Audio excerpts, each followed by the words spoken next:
birthday time. Huh? It's the birthday time. Birthday channel time. Birthday time. Happy birthday. Thanks. That's what I'm saying. That's all I'm saying. Alright, let me play an ID and then we'll cue that sweet, sweet intro you made. We're really playing? Oh, where's my Wi-Fi? KBMF has partnered with the Butte Silverville Archives to bring you engaging new radio programs about Butte history.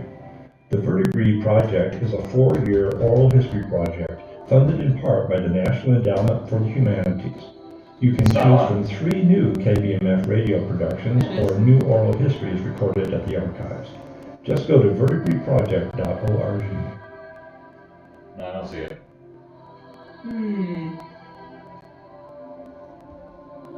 Well, it says it's sending the data, so we'll just have to roll with what we got, okay?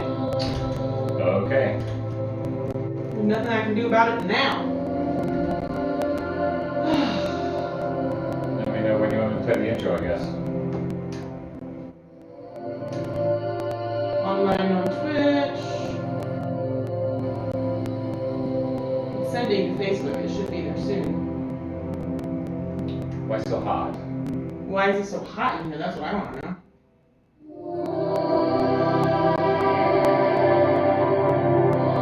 Alright, I guess we'll just go for it.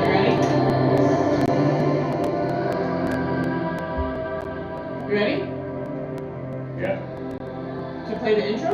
Ready. Go. Welcome to my art. It's time for Post-Orthodoxy, a show about changing our minds. Yeah, man. With your hosts, Dark and Ainsley Sevier. Don't know what I was saying wrong They there. believe about reality isn't all of reality? What? I know, right? We're on a mission to have a better time with more people more often. The question is, well, how do you get there? Post-Orthodoxy explores strongly held beliefs, how those belief systems divide or connect people, and what might be found beyond those reality bubbles. Keep calm, don't lose your head. I've got a piece of chocolate here with me. Anxiety about doing this. Welcome to this neighborhood. We are recording. We just might not get to be on Facebook today. I don't know why. There's nothing I can do about it right now. Are you ready to go? I guess.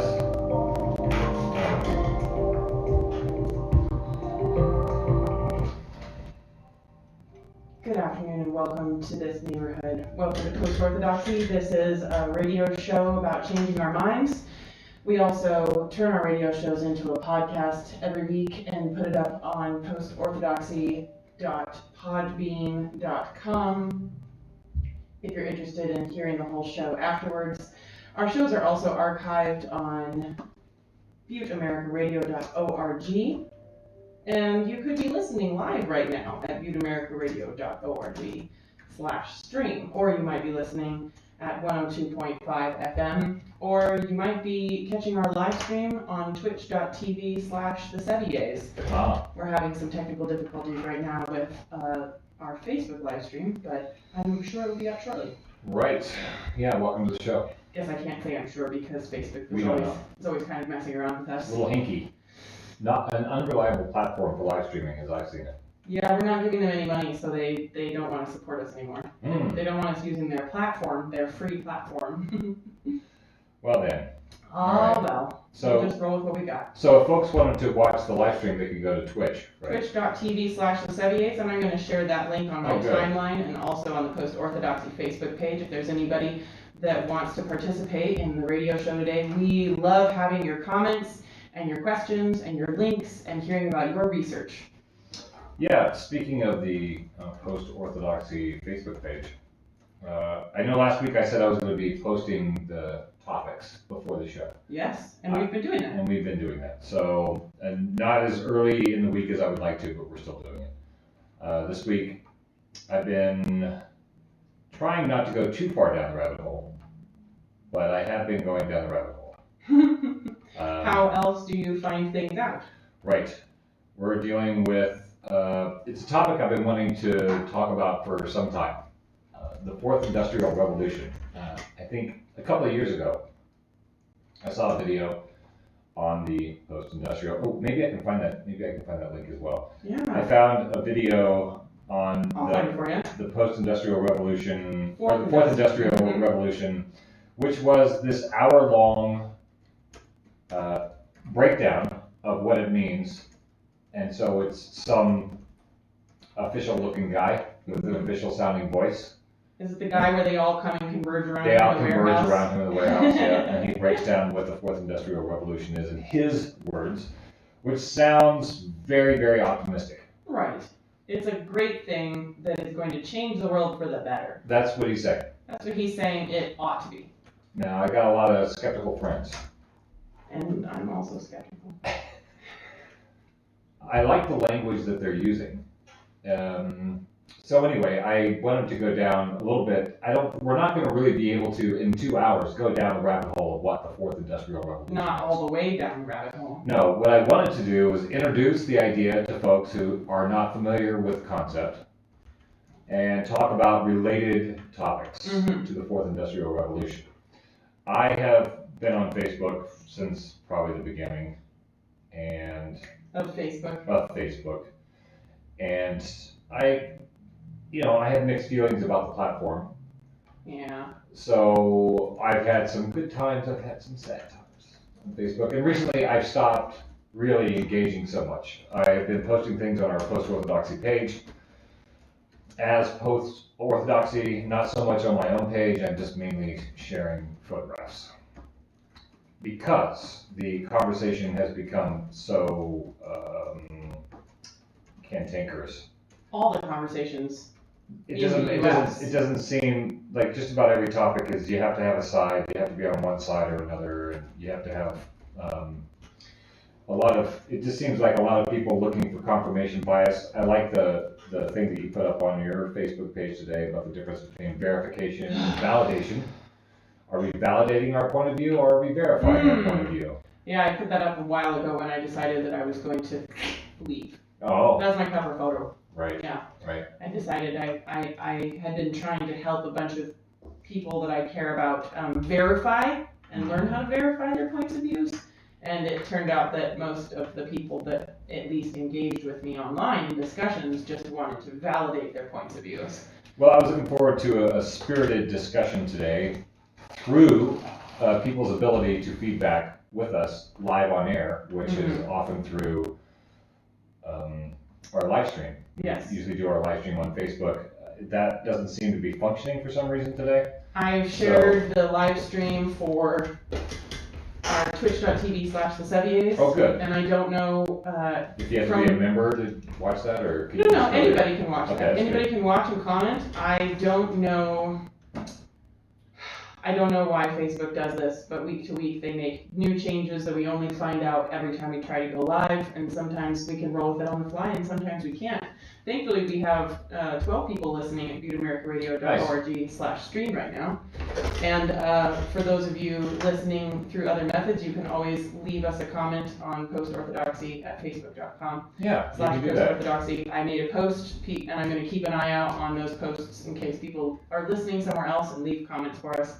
I'm so sorry, darling. That's all right. So, do you want to cancel the whole show? Do you want to just put Bob on and come back another time and do the whole show later? No, I've got some things I want to throw out there. And again, this is just the beginning of the topic. The fourth industrial revolution is a big idea, and to get my head wrapped around it, it's going to be more than 2 hours to do it for me to try to have a long form discussion. I could turn it off and turn it back on again. You want to try that? You want to try that? Maybe we can try it in a second. Okay. When I start going down, I prepared some notes today. I'm excited to go through.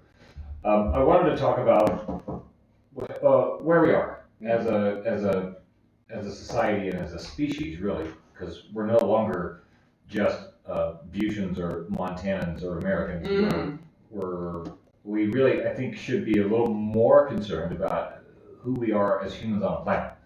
It seems like we've gotten so hyper-divided. It used to be we could be Americans against the world or for the world, but now within our own country we're so divided on the left and right, divided on the religious, non-religious. We're fighting against each race, other. Non-race. We're fighting so much that we don't even have time to fight against the rest of the planet like we used to do. The good old days. Yeah, well, I guess the planet's Shucks. breathing a sigh of relief.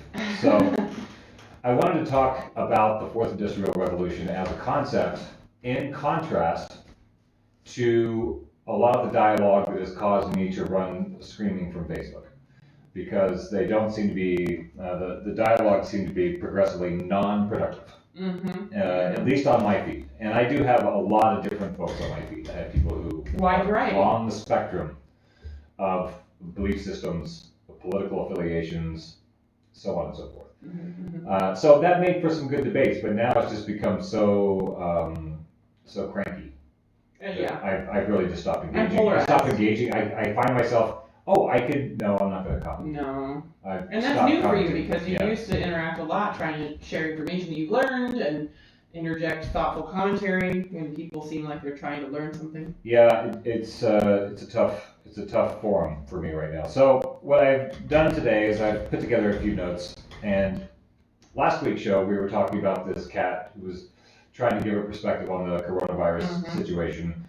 I like hearing various perspectives because I, as a being with cognitive functions, I can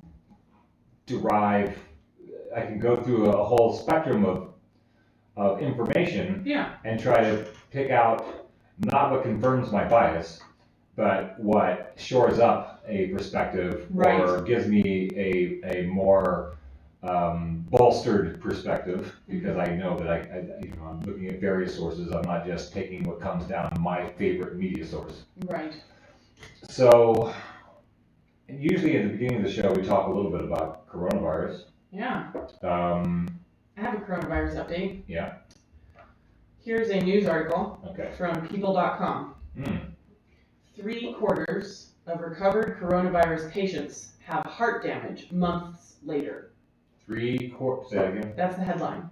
3/4. 3/4 of recovered coronavirus patients have heart damage months later. Okay, recovered coronavirus patients. This is not people who have just tested positive for coronavirus. Who knows? Well, they said patients. Yeah, but they talk about cases as if that means everybody's sick at the hospital. But a bunch of the people who are cases of coronavirus are just like the 184 Big Sky construction workers who all tested positive for coronavirus, but none of them were sick. None of them were sick. So they wouldn't be considered coronavirus patients, would they? One would hope that a news headline would only use the word patients if that meant they had been admitted to a hospital. Well, what did the article have to say? What kind of news information did you get from Yahoo?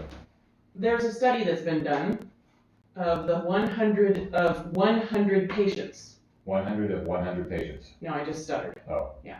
There's a study that's been done of 100 patients. Okay.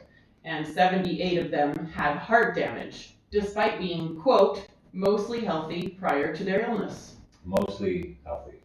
I think, as a sidebar, yeah, U.S. citizens are way less healthy than we think we are. I think there's data to back that up. I think we're not one of the least healthy countries on the planet, actually. Right. But we're so tough and Protestant work ethic-y and pull yourself up by your bootstrapsy that we go to work when we're sick. Yes. And we muscle through things. And it's only the sniffles. And I've had backache my whole life, whatever.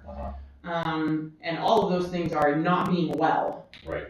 Like, if you wouldn't look at yourself and say, I feel healthy and well, then there's something that you could go and fix for yourself, you know? But I think most of the people in the U.S. sort of think like, well, I'm not horribly ill, so therefore I'm probably, like this says, quote, mostly healthy. Mostly healthy, okay. Sure, I have backaches and stomach aches and hair problems and acne and anxiety, but everybody has those, right? So what is that article supposed to be? What can we glean from the information they've given us? Well, I think it's important to note that most people just read headlines. That's true. Many people in the U.S. and most people in my experience, in my personal experience, will see a headline, and if it hits them in their confirmation bias, as in this information sounds like the information that I already think is true. That I've already identified with. I already know this, and I think it's true. I share this information all the time. So I'm just going to share this one also. Right. Which is that whatever your belief system is, that the coronavirus is terrible and the worst thing ever, and we're going to be, screwed for life if we don't do something big about it right now. Okay. So it hits you in your confirmation bias, and you share it without reading the article. Should we do a trigger warning for people who are traumatized by the coronavirus news all the time? I mean, Trigger warning. trigger warning. We might be throwing out some information that's not orthodox. Yes. We talk about the coronavirus. We are also not heartless scoundrels, Right. Dark and I. Right. Dark and I are concerned individuals who have a lot of loved ones in highly susceptible areas of Yes. the planet. Yeah. Who are at risk. Mm. And we also want to get to the bottom of figuring out what is actually going on with viruses on this planet. I would like to see the medical issue stop being a political issue myself, but we're in an election year in America, so fat chance. Yeah, medical issues and social justice issues always crop up around election years. Mm-hmm. And as one of And then disappear immediately. and after the then we election. don't talk about them anymore. Okay. All right, so this people.com article, with the headline, "Coronavirus, 3/4 of recovered coronavirus patients have heart damage months later."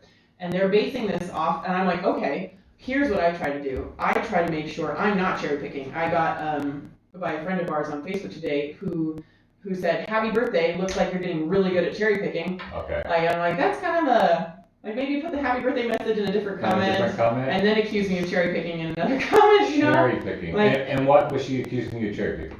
that was a completely different article. Oh. I think, Is that the for Forbes article? For people that think that there is one objective truth going around and that they know what that truth is about the coronavirus, that anybody that says anything differently is only picking information to match what they want. How ironic. Right. So cherry picking is similar to confirmation bias. Cherry Yes. picking is just picking stuff that you want to have Well, in your okay. life. So I try to not do that. I try really hard to read articles. I have over half my timeline is all conservative friends. Mm-hmm. I definitely consider my beliefs to be much more, I guess, liberal, or I don't know what the going term is for it these days. Inclusive, equality-minded. Put yourself in a box so we know how to feel about you, Ainsley. I'm sorry. I don't know how to feel about you if you don't. If I don't know what your label is, look, I think that everybody should learn how to be themselves and do no harm while they're doing it. That's my moral code. All right. So this article popped up being shared around by some of my friends, and I'm like, well, I personally don't think right now, from the information that I've read, Mm-hmm.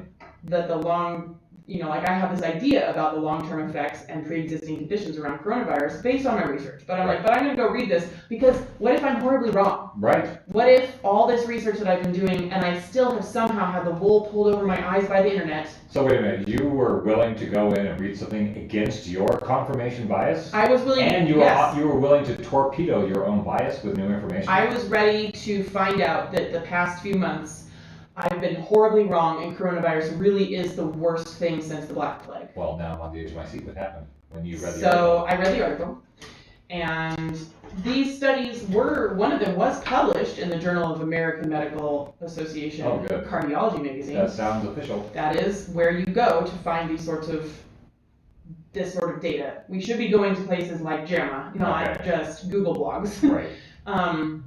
So the first study found that 3/4, 78 out of 100, of recovered COVID-19 patients were left with structural changes to their hearts, even 2 months later. This is how they came to that conclusion. Okay. This is the correlation versus causation part of our radio show today. Okay. Because there's a difference, and it's essential that we know the difference between correlatory data and causal data. That's really useful. The researchers examined MRIs of people's hearts from 100 recovered COVID-19 patients. Okay. Here's the first red flag that popped up for me. Patients between the ages of 45 and 53. That's a very narrow scope. It's a very narrow. When I see numbers like 45 and 53 instead of 45 and 55, or 25 to 55, here are the things that I start thinking. You do 45 to 53 because if you included 43 to 53, your numbers would be drastically less heart damage because people develop a lot of heart damage in their mid to late 40s. Right? So here's, like, anytime you don't see like a standard number, a standard amount of ages, these are things that I've learned from studying statistics. Sure. Somebody has narrowed the field of statistics in order to make a more intense result for the data, right? And then I was also like, I noticed they're not including coronavirus patients from the ages of 25 to 55.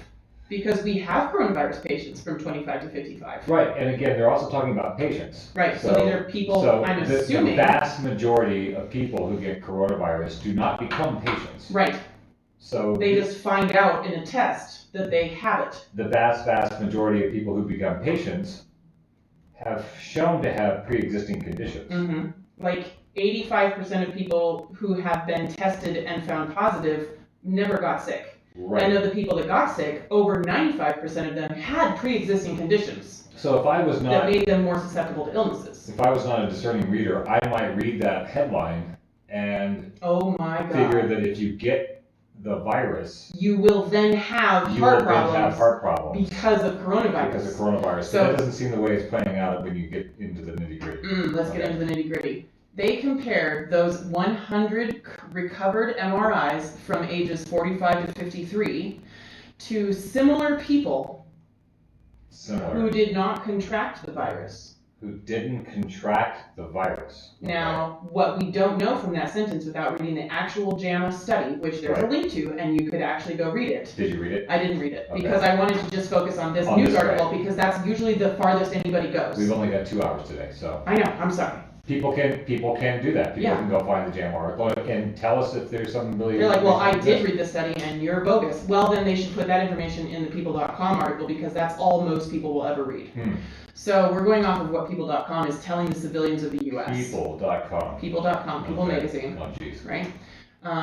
It's on grocery stands everywhere. I've heard of it. So they compared those 100 recovered coronavirus patients. So we're assuming with the word patients that means people who actually contracted symptoms and went to the hospital. Okay. Between the ages of 43 and 55 only. That's a safe assumption. And compared them to MRIs of similar people, which in my mind, I'm assuming that means 100 people ages 45 to 53, but that might not be the case. Who are mostly healthy. Right. Who did not contract the virus. And when I hear the phrase did not contract the virus, I think that means either they were tested and did not have the virus in their system, or they were tested, did have the virus in their system, but did not have symptoms or ever get sick. Okay. So we don't know. We don't know. It's not telling us. Okay. It's just saying people who didn't contract the virus, quote unquote. People who did not become patients, at least. Most of the COVID-19 patients had recovered at home. Oh, so they're letting us know. Well, 33 had to be hospitalized at some point in their illness. Okay, so that's great. They're saying, so by patients, it seems like this article is saying people who actually developed symptoms of coronavirus, not just people who were tested positive but never got sick. So now from that we can tell that this article is saying patients are people who actually developed symptoms, and people who didn't contract the virus are people who never developed symptoms. That's how we're looking at this data. Of the 100 COVID-19 quote-unquote patients, people who did develop symptoms of COVID-19, 78 had structural changes to their heart. Within that group, 76 had a biomarker that is typically found in patients who have had a heart attack, and 60 had heart inflammation called myocarditis. These patients were all, quote, mostly healthy prior to their research, the researcher said. Okay, what we need to know from this paragraph and the paragraph that follows, which looks at the other patients, is that this paragraph is saying we looked at patients who didn't develop COVID-19 symptoms and patients who did develop COVID-19 symptoms. And the patients who did develop COVID-19 symptoms, their MRIs, all like 3/4 of them had heart problems. Right.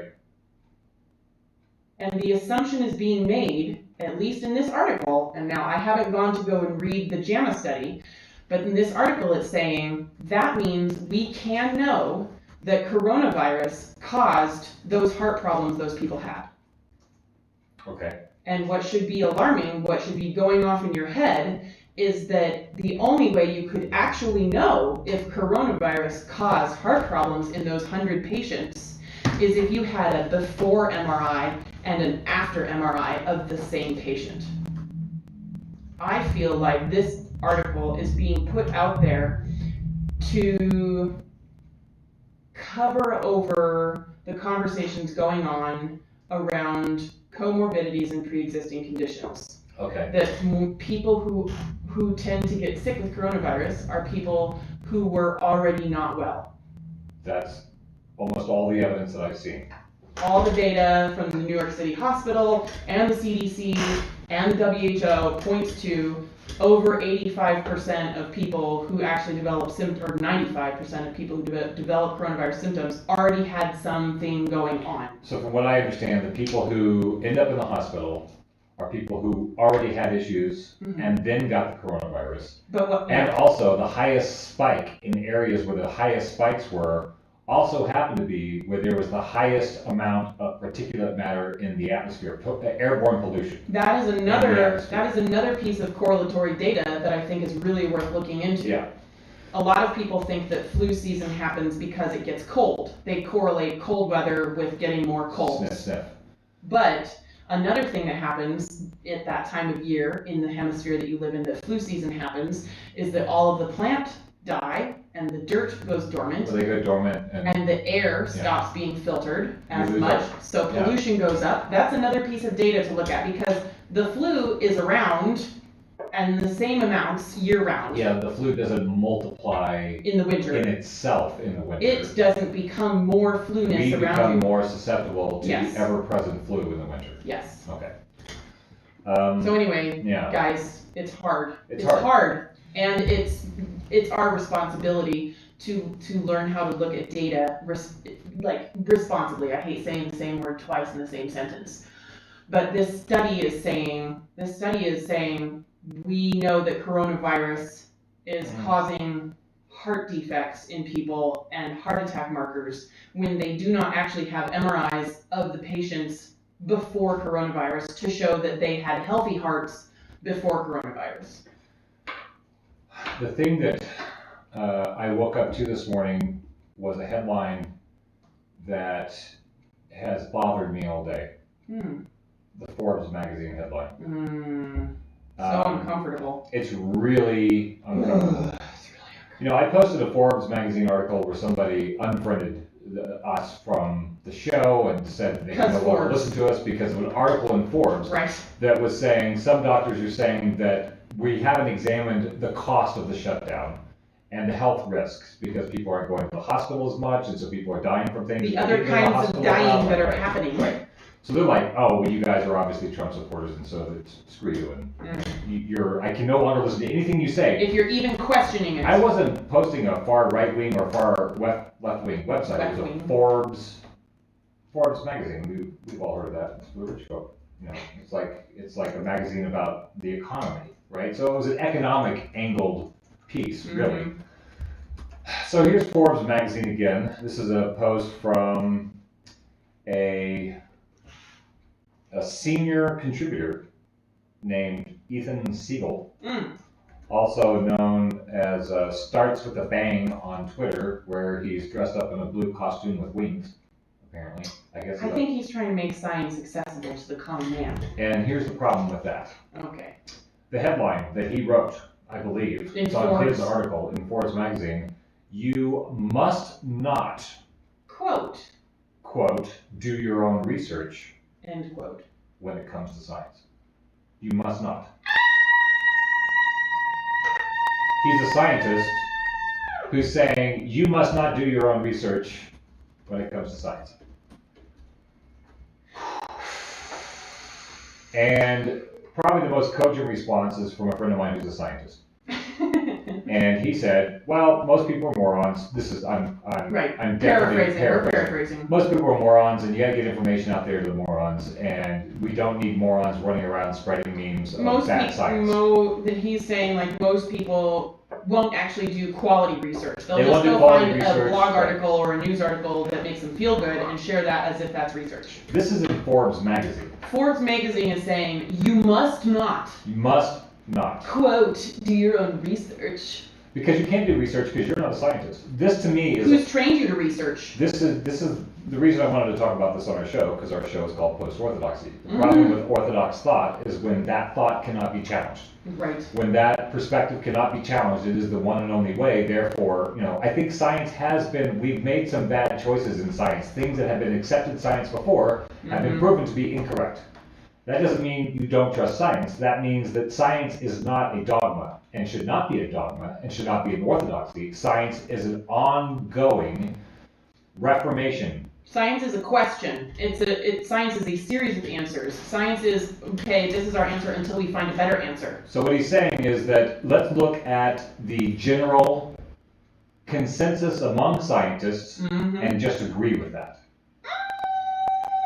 I find that a very unfortunate article. I find it very disappointing. And basically what our friend said basically is we have to, there's too many morons in the world for people to be doing their own research, and therefore we have to dumb all the information down, which to me is a cycle that does not ever point back upwards. We see this in the school system. If we keep child-proofing the planet, we all become children. Yes, and this is some real blunt talk, but like we see this in the school. People used to graduate from college at 16 knowing 4 languages. That's not happening anymore. Really? Yeah. Oh. Yeah. In the 17 and 1800s. Oh, way back then, yeah. Sure. And then it was like, no, everybody should have an education. No, we're not smart. It's like, no, some people, you don't need to know Greek and Latin Let me change that. We're not well educated, I should say. We don't learn how to use our cognitive facilities. Right. I'm really lucky because my mom did make sure that I took a few logic courses and critical thinking courses.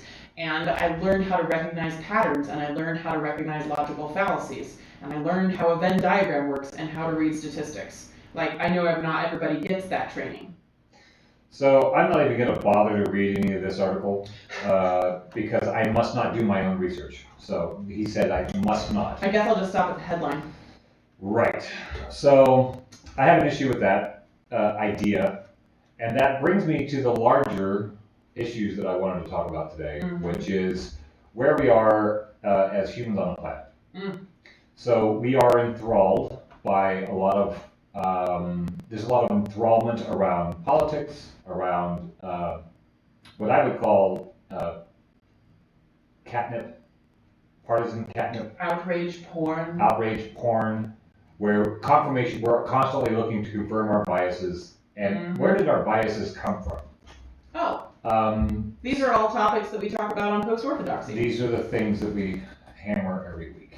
And I would like to maybe start, I'm going to read a piece that I've been working on today, because rather than just bounce around, because we can zoom out, zoom in, and then never get back to one of the zoom outs that we want to get back into. Sometimes when we go back and listen to our show to put it on our Podbean account, it's kind of like, oh, We've opened up a couple of cupboards that we never closed. We never covered that back again. So I took some notes for today's show because I think this is really important. Since before the coronavirus, I did open up the show almost every week with the same premise, which was that we live in a failed state. And I'm going to start with that premise again. Forgive me if you've heard it meaning before. the U.S. We, the U.S., live in a failed state. We does not cover the entire planet. That might be debatable in terms of the failed state part. Oh, really? Well, the U.S. is particularly failed. We're particularly failed, but I am talking about the U.S. in particular right here. So I'm just going to go through some of my notes here. We do live in a failed state here in the United States. The premise that we are living in a democracy or a democratic republic, whatever you want to call it, has been demonstrably and continuously proven to be false. This is something you wrote. Yeah. This is what I'm writing. This is what I wrote. If you look at the dictionary definition of what a democracy is, or a democratic republic, the U.S. is not either of those things. We were supposed to be a democratic republic. We were never supposed to be a democracy. We keep talking about democracy, and we're not living in it. We're not living in a democracy. We could have direct democracy, but we don't. So we do not live in a democracy. We do not live in a democratic republic. It is not functioning that way. Heard. We are working under the premise, and that's what's informing most of our political dialogue. Is that we, the civilians, think that we have our votes yeah. are running the country. Yeah. So this is false. It's more accurate to say that we're living in an oligarchy with unlimited political bribery. Citizens United. Go down that road. Everybody knows that one. No, wait. What's Citizens United? Citizens United, which allows unlimited political bribery in our campaigns. Citizens United sounds like a good thing, though. Doesn't it? Okay, so Citizens United is like language. Was that like a law that got passed? That was something that said that there's corporations can donate unlimited amounts of money in political. Because corporations are people too. So like when Greg Gianforte wants to run for office, he can get three-quarters of his money from billionaires from out of state that are interested in our mining industry here, and they can buy a senator for themselves, and they don't even live in Montana. So that's Citizens United. That's the problem with Citizens United. I saw a great meme that was like, if corporations are people too, which is the Hobby Lobby case. Yeah. Corporations are people too and shouldn't be forced to abide by equitable things like providing health care for all your employees. Then corporations should only get $1,200 stimulus package. Mm-hmm. Right. Ta-da! It's a great meme. So, too many of us in the United States are living into the false promise, the false premise that we're in a democracy. So our political discussions are based on this premise, which is false and proven false. Right. It's so. Like, I mean, here in Butte, I could vote on certain things. We're operating under another false premise that we often talk about on the show, which is that we have a functioning fourth estate. What's the fourth estate? Oh, that's the newspapers, right? Well, the fourth estate was supposed to be a check on the church and state powers in the form of a free press. Traditionally, that's what the fourth estate was supposed to be. So what's the first estate? Well, the church, the state, what is it, like family? and the commons, right? So this is back from England. This is from the commoners. So it would be the church, the state, and the commoners. Oh. The rabble. The civilians. The proletariat. And then the fourth estate is supposed to be the free press that allows all of voices to be amplified, critiques to be thrown out there, so on and so forth. Right. And then it's up to the people who read the press to decide what is accurate, not accurate, what's debatable, is this news or is this propaganda? Right. So our major press outlets have become compromised by corporate control and dominance, so that the narratives can no longer be framed for the enlightenment and benefit of the citizens. It's accurate to define what passes as quote-unquote news in general is actually more akin to infotainment, and even more accurate to consider it as propaganda engineered to perpetuate oligarchical control of the planet. This is my perspective, and I think I know I can back it up with data, but we're not going to do it on today's show. We have the links, as RB says. And we can share them on our Post-Orthodoxy Facebook page so that you too can have the links. Or you can just Google it. So the fourth estate is supposed to ensure to keep these powers of church and state intact, in check. We don't have that fourth estate anymore. We don't have a democratic republic, and we don't have a fourth estate. There's nobody keeping the information. Who's creating the narratives? The corporations are creating the narratives with our mainstream news. What do you mean by the narratives? The narrative. So what is the narrative? We're going to get to that in a little bit.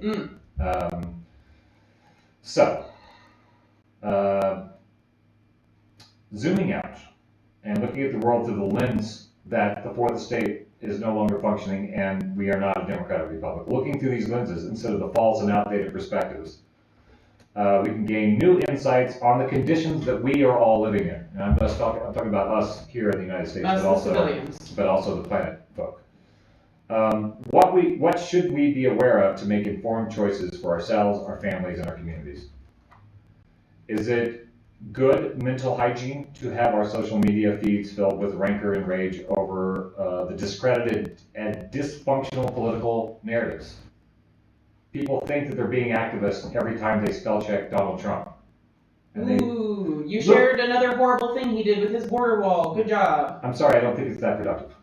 In my opinion, watchdogging Donald Trump's spelling errors is not helping. Sharing the horrible things that he's doing with all the other people who already know he's a horrible person, because guess what? Conservatives aren't following you. Right. So the big players in the game are not operating under the premise that they are actual representatives, nor do they believe the public relations narratives that they feed to a fake fourth estate. So in other words, the big players in politics are not operating. The president, the senators that we know the names of, Nancy Pelosi, Chuck Schumer. People being watched. The guys that are always on Fox News or always on MSNBC, they are not operating under the premise that they are our representative. But they say they are. Well, that's the premise that we're operating The under. civilians think that Nancy A lot Pelosi of- is representing the civilians. Yeah, a lot of people are working under that premise, but I don't believe that the folks who are the big players in politics are operating under that premise. Right. They are doing public relations. Someone can represent you by having similar beliefs to you, like Democrats can feel that Nancy Pelosi is representing them because she voices similar beliefs to Democrats. Or she civilians. opposes the bad guy, the quote-unquote bad Right. guys, which is whoever's on the other side of the aisle. And conservatives can feel that Trump is representing them as a president because he is voicing the beliefs that they have. But that's a different confirmation kind bias. of kind of representing than literally doing what you want what the civilians have voted for you to do. Right. So those big political players are. They know that I'm, in my perspective, they know they're working for the oligarchs. They know that they are the ones that are feeding these narratives through the media outlets that are owned by the oligarchs. In your perspective, Nancy Pelosi knows that she's making the civilians think that she's working for them, that she is actually working for the money. Well, she became a 100 millionaire as a public servant. 100 millionaire. 100 million? Yeah, over $100 million as her term as a public servant. And of course, it has nothing to do with her being a senator. They just happen to figure out some things before the rest of us do and become 100 millionaire. Right. So I propose that the big stories of the day, the breaking news, are not as important as they are presented to be. I think that there are more pressing items that are not being debated and discussed, but actually have more direct and immediate impact on our lives. How much do you know about the Fourth Industrial Revolution? I know it has We've been going down the road. The term Internet of Things. Right. I know that the first industrial revolution was coal. Yeah, I'm going to read a little bit. We're going to walk through it. Okay, cool. And I guess I would ask the audience, how much do you know about the Fourth Industrial Revolution, which is underway. It's being implemented at this moment. Happening now. And is actively reshaping reality. I'm not just talking about policy. It's reshaping reality as we have known it into something that we would probably do well to start grappling with if we haven't done it yet. We did not elect the architects of our new reality. We, the civilians of the planet, did not choose the people who are creating the world of tomorrow. That's correct. We funded their ascension with our labor and our ignorance of what they're doing. And unfortunately, a lot of it is willful ignorance due to our confirmation bias and our desire to just keep confirming our own biases. So the World Economic Forum, I don't know if you've heard of the World Economic Forum, it's a name that sounds like it's legitimate, describes the Fourth Industrial Revolution. So this is their interpretation of the Fourth Industrial Revolution. They did not invent this term, I don't believe. The World Economic Forum did not invent the Fourth Industrial Revolution term. But they are going to break it down for us right here, in their perspective. Who is the World Economic Forum? It's a forum of economic for the world. Okay. It's a global stakeholders. They like to use that term. Global stakeholders. The forum is for global stakeholders, people who have a stake in the world. I see. So this is how they're describing the Fourth Industrial Revolution. We stand on the brink of a technological revolution that will fundamentally alter the way we live, work, and relate to one another. In its scale, scope, and complexity, the transformation will be unlike anything humankind has experienced before. We do not yet know just how it will unfold, but one thing is clear. The response to it must be integrated and comprehensive, involving all stakeholders of the global polity. Polity. Right?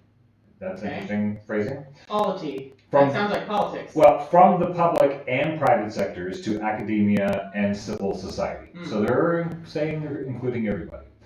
The first industrial revolution used water and steam power to mechanize production. The second industrial revolution used electric power to create mass production. The third industrial revolution used electronics and information technology to automate production. Now, a fourth industrial revolution is building on the third the digital revolution that has been occurring since the middle of the last century. It is characterized by a fusion of technologies that is blurring the lines between the physical, digital, and biological spheres. So what they're saying is the world is changing. It's going to be unrecognizable from where we are today. And yet I see my friends who claim to be really active in politics talking about Trump's misspellings, not dealing with the train that is coming down the tracks, which is going to change reality for every human, every being on this planet. Well, I feel like that's what they're saying. Like to be in defense of the people who are traumatized by the current political climate on both sides. Good point. On both sides, people are traumatized by what's going on in this country and the different parties that are trying to do things that affect my life. I think it makes sense in an evolutionary perspective to if you feel attacked closer to home, you're not going to be getting involved in stuff going on out there. Mm-mm. I think that's kind of, if you want to look at it from a more meta conspiratorial perspective, I would say that would be kind of the point. The more people feel focused on what's going on close to my cave and keeping my family and my food safe, the less they're going to be involved in what's going on in the globe. What I see in my Facebook feed, metaphorically speaking, are people who are concerned about the squirrel getting in the bird feeder when there's a hurricane barreling down the street. That's what it looks like to you. That's what it looks like to me. Mm-hmm. We're focused on the wrong problems, as far as I'm concerned, because I think all that other stuff is going to be moot. Right. What the World Economic Forum is saying, and we can go read that. Everything, and we're going to send you links. You can look up the World Economic Forum. I shared a link in our feed. Look up the Fourth Industrial Revolution. weforum.org. Yep. So I know it feels good to roll around in partisan catnip and to confirm prescribed biases that we have taken on as identity. And I think a lot of our identity is through cultural conditioning and meme warfare. Meme warfare. Yeah. And I don't think it's working out for us very well, frankly. Just fighting each other with witty pictures? Yeah. Our politics, the kind that we often take for granted as the mechanism by which we have influence on our world, is not shaping the world as much as the Fourth Industrial Revolution is shaping politics. So we elect representatives to represent us. Here in the U.S. But the system is being shaped. That political system is being shaped. By people we have not elected. By the engineers of the Fourth Industrial Revolution.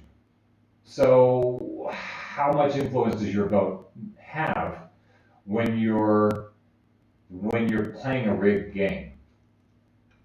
It seems like the focus needs to change for me. That we would do better to zoom out a little bit past the bird feeder and the squirrel that's eating our bird seed, and look at the hurricane coming down the road, and maybe do a different kind of prep. Right. Because I don't think the prep is really. It might make us feel good to do these things. To protect ourselves from the squirrel. Yeah. Yeah, I mean, the current political climate in the U.S. is so all-encompassing for some people that that's the only thing that they've been thinking about or working on for 4 years, as if the U.S. is the whole planet. There's so much more going on the planet that we as the civilians of the planet could be getting involved with and working on with each other. The Fourth Industrial Revolution is not an easily digestible news item. No. It's a whole zeitgeist. Our friend Youngblood chatting on Twitch said, yes, this is happening behind our backs. Yeah. The quantum internet is being erected as we speak by Elon Musk. It will be it will change our world, and we need to have a say in it. We need an internet bill of rights. Well, but Trump. Joe Biden's going to save us from Trump. We just have to focus on crawling over broken glass for a mile and standing 8 hours in the rain to vote Trump out. I'm so tired of seeing that meme. I'm so done. I'm so done with it. There's so much more going on the planet. So, but this internet bill, I want to honor the people that are participating in our conversation this afternoon. Okay. Because we've asked for an hour. Feedback. Yeah. We've got an hour to fill still. Yeah. So the quantum internet is another thing that's just happening to the planet. The quantum internet. And the Internet of Things, which is all folded into this Fourth Industrial Revolution. There are various people who are sending satellites into space, so we are going to have an amplified amount of satellites orbiting the planet.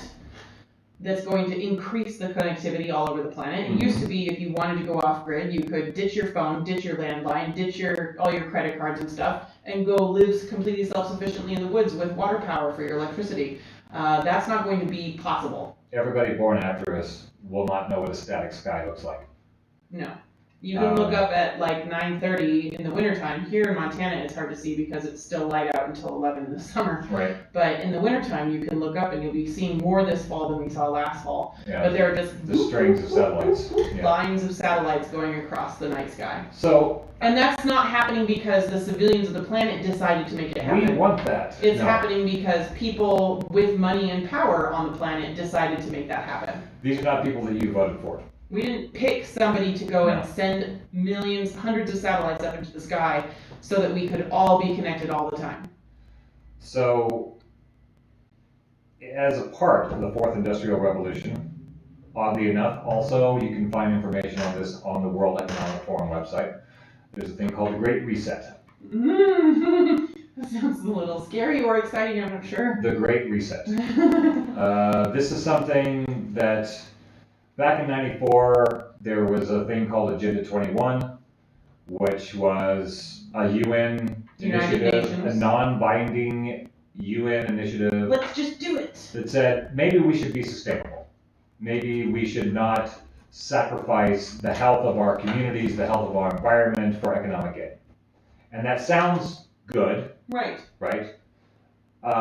When you start looking up Agenda 21, there's a lot of folks that, I consider myself a conspiracy analyst more so than a conspiracy theorist. Well, only because the term conspiracy theory has been turned into a derogatory term, when in fact there are conspiracies happening and people are theorizing about them. Right. To go back to the Fourth Industrial Revolution, when you go to the World Economic Forum and you start reading what they're saying, and you look at their videos where they're describing what the Fourth Industrial Revolution has in store for us, we're not having a lot of say in this as the regular folk of the planet.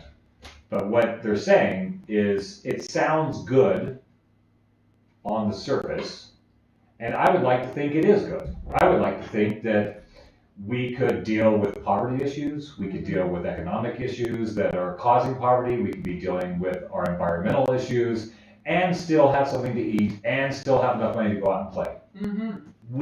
It seems like we should be able to do this. It would be nice to think that the people with the money and the power want that to happen for the people that don't have the money and the power. So it's a matter of just trusting that the architects of the Fourth Industrial Revolution want the same things that I want, because there doesn't seem to be any way you can't vote the architects of the Fourth Industrial Revolution out of office. Right. They have too much money and too much power. The oligarchs have too much money and too much power for us to influence them. Yeah, a metaphor that I used a lot around the time when we were talking about Bernie more often, Bernie Sanders more often, a metaphor that I used a lot was... I remember that guy. Yeah, well, that was so long ago. A lot of people think about the planet as if there's the citizens of each country, and then there's the rulers of each country, the elected officials or the monarchy or whatever it is, and that's where the planet stops. It starts with kings, presidents, etc., and then goes down to elected officials, and then goes down to citizens, and that's how it's arranged. But it's actually more like each country on the planet is a department store in a mall. And every department store in the mall has its fans and its employees and its managers, and it sells products to the people that like to go to that department store, but it also has to pay rent and abide by the rules of the mall. Yeah. And the planet is the mall. Oh. Well, that's what I find really interesting. They're talking about the Fourth Industrial Revolution, and they're framing the planet in business terms. Global stakeholders. We have lived on a planet for a long time without business. For a long time, there were cultures, and there were arts, there were humanities. Right. I'm not seeing a lot of those phrases used in this economic model of our future. Right. Although they did say in there, terms. didn't they say in there that we don't want economic progress to get in the way of social well-being? That's what they say. But who's to determine what social well-being is? Right, and how Who decides what the well-being is? these are the things that I think are worth discussing, and I'm not going to say that the World Economic Forum is a bunch of evil geniuses. I don't know them. And I do like the idea, like just looking at the surface, I like the idea of a saner planet, something a little closer to a Star Trek reality, where we evolve our sense. Right now, this country has become a little closer to post-industrial than fourth industrial. Like fourth industrial, we're rolling out the technology, but we are not, as a society, Americans, U.S. citizens, we are not, as a society, ready to utilize the new tools that are being rolled out. Our education system isn't ready for it. We're still using an industrial, like first industrial revolution education system. Right. No, that's true. That's one of the big things that I always get on the universe's case about, I guess, or the country, is that our current educational system of K through 12, people divided into classes, 30 kids to a teacher sitting at desks and performing homework and standing in lines, was invented and constructed during the first industrial revolution, when we really needed people to transition from working in farms to being good factory workers, and we're still using that educational system today. I'm going to share a link with our live streamers, and I'll tell people on the radio about it. You can look up the YouTube video, I Sued the School System, and it's a really fantastic spoken word piece about how ridiculous it is that we are still making kids stand in line and complete homework and tests, when what we need now is individualism and innovation. Right, we need some, and we're not going to do it in our current system. We have a factory worker school system, and we're trying to get innovators out of a factory worker school system. All our politicians that we're talking, the big players that I'm talking about, they are not talking about the fourth industrial revolution. They are still pandering to people who are living in a first and second industrial revolution mindset. They know about the fourth industrial revolution. Nancy Pelosi knows about the fourth industrial revolution. Joe Biden knows about the fourth industrial revolution. They're not talking to us about it. Because just like you must not do your own research, they are not going to inform us of the situation, because they are built, their power is built on our ignorance at this point, unfortunately. So it's not going to benefit them to upset their own apple cart by telling us that the premise that we are working under to get them elected is false. Yes. Because they want to continue to be in power. That makes sense. Right. So the World Economic Forum is all about the Great Reset, this thing called the Great Reset, which I believe is an extension of what used to be called Agenda 21. Agenda 21 is now like Agenda 2030. They decided that the 20th century, their early goal was not going to be met. Being sustainable was not going to be met in the time frame they originally thought in 1994. Oh, was it supposed to be 2021? It was supposed to be 21st century, I think, Agenda 21. That's too bad. Now they're shooting for 2030 to get us sustainable and sane. Right. According to the World Economic Forum's models of if we changed a few things, we wouldn't burn the planet down. Right. So also from the World Economic Forum, they're going to give us the context and the opportunity presented by the Great Reset. So I'm going to quote, this is a quote from the World Economic Forum. The COVID-19 crisis and the political, economic, and social disruptions it has caused is fundamentally changing the traditional context for decision making. So they're talking about the coronavirus. Yes. We were talking about the coronavirus doing that months ago. Yes. The opportune moment, as Jack Sparrow says in Pirates of the Caribbean. The Kairos. The things are changing, and we could start doing stuff differently right now. In the span of Chronos, there is the Kairos. There are moments where opportunities to change occur, where opportunities are greater than other times. Right. When we've we've shaken up everything right now with this COVID-19 thing, and we can go down that road. I'm going to read something from somebody else, and I think my tone so far has not been critical of the World Economic Forum. Yeah. I'm being as agnostic as I know how to be. I think you're being healthfully skeptical? I'm being helpful. Yeah, but Right? Don't stop trusting people. Okay. Guys. So anyway, the context, the COVID-19 crisis and the political, economic, and social disruptions it has caused is fundamentally changing the traditional context for decision making. That's a mouthful on its own. The inconsistencies, inadequacies, and contradictions of multiple systems, we're talking about the world, I guess, from health and financial to energy and education, are more exposed than ever amidst a global context of concern for lives, livelihoods, and the planet. Leaders find themselves at a historic crossroads, managing short-time pressures against medium and long-term uncertainties. So this is the context for the Great Reset. Now they're going to talk about the opportunity for the Great Reset. We are in the midst of an opportunity right now. As we enter a unique window of opportunity to shape the recovery, this initiative will offer insights to help inform all those determining the future. Anybody determining the future of the planet. Of FYI, it might not be us. Or it might. Yeah. Right? As we enter a unique window of opportunity to shape the recovery, this initiative will offer insights to help inform all those determining the future state of global relations, the direction of national economics, the priorities of societies, the nature of business models, and the management of a global commons. Drawing from the vision and vast expertise of the leaders engaged across the forum's communities, the Great Reset Initiative has a set of dimensions to build a new social contract that honors the dignity of every human being. That sounds so nice. Doesn't that sound nice? I want to honor the dignity of every human being. This is the kairos that we talked about at the beginning of the lockdown. The window of opportunity is being seized by the World Economic Forum. I guess it wouldn't be very honoring of every human being to take one of Jeff Bezos's $1 billion and end world homelessness. Because it wouldn't be very honoring of him to take his money and save millions of people's lives. These are the questions that I have. Bezos is a part of the old order. Right. His wealth was built on the old order. In a Star Trek future that they're talking about a Star Trek future. Right. They're talking about equity and that we can all have a good time. That's what they're saying. Now,